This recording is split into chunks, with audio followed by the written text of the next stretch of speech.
My son right now is getting a lot of messages that he's wondering about. He doesn't like to call himself black. He likes to say that he's beige, or he likes to pretend like he's slicking back his hair.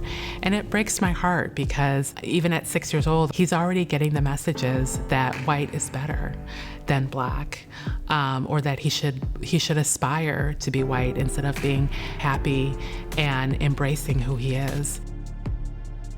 While I have your attention, you should know, I am a biracial woman.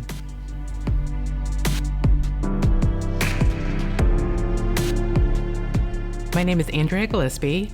I work as a program director at United Way of Metropolitan Dallas. I feel numb, honestly, because I have a son who is 6 years old, and I can't help but think about him whenever there is a black man who's been killed in the custody of a police, and think about what I will have to teach him and how I will have to guide him as he grows up and has his own encounters in the world without me.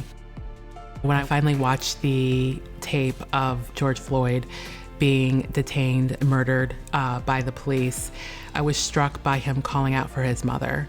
That's in that space, like, he was so despondent and could feel his life slipping away, and he called out for his mother. And as a mother, I think of all the times my son, either under distress or he needed somebody, has called out for me. I do everything in my fiber of my being to make sure that my son is well taken care of, and I just can't imagine that something like that, despite all my best intentions, could happen to him. He was just sitting in his car smoking a cigarette. That's all that was happening. And then he died in a blink of an eye. And I can just think of my son doing innocent things like walking down the street or riding his bike and coming in contact with the police and having something like that happen to him. I mean, right now he's cute and cuddly, and we walk down the streets of Plano where we live, and the police smile at us and they wave at us. But I don't know how much longer that's gonna last, quite honestly.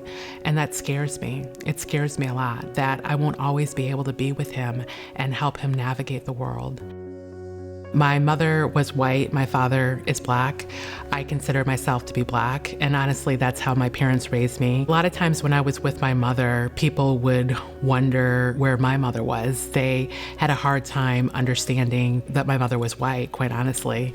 They could see me with my dad and assume that that was my dad, but they had a hard time when I was with my mother assuming that I was with my mother. It's by no accident that our first black president of the United States of America was technically a biracial man, because you have to learn code switching at a very young age just within your family. I feel like biracial people like myself, that we're almost in a way multilingual in a sense, because we are taught from an early age about how to switch and how to present ourselves differently when we're around white people and when we're around black people. It's actually a privilege to be around white people and to hear how they talk and to listen to what they say, because I internalize that stuff, and then I understand like how I need to talk or how I need to disarm myself to seem comfortable and welcoming around them.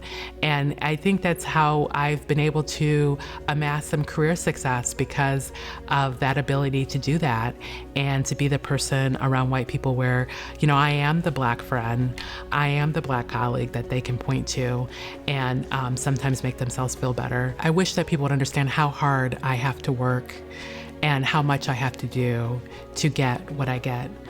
Sometimes I get a little infuriated when I see people who don't look like me, white people, and I feel like they can show up and they are already validated and appreciated, and I'm not. I know that I'm not instantly going to get that validation or acceptance the way that a white woman or man would. I think that white privilege is always and will be the elephant in any kind of discussion about racism.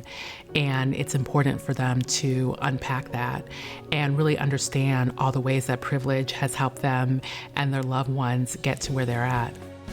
I do feel like white people are going above and beyond the call of duty of being nicer. Not that white people were mean to me on a daily basis, but I feel more welcoming, more open, more forthcoming since all this transpired. I want people to sit down and ask questions and listen. I want people to check their assumptions. I want people to challenge each other. I want people to challenge me. We all have work to do. It's not just some people, it's everybody. I need your help.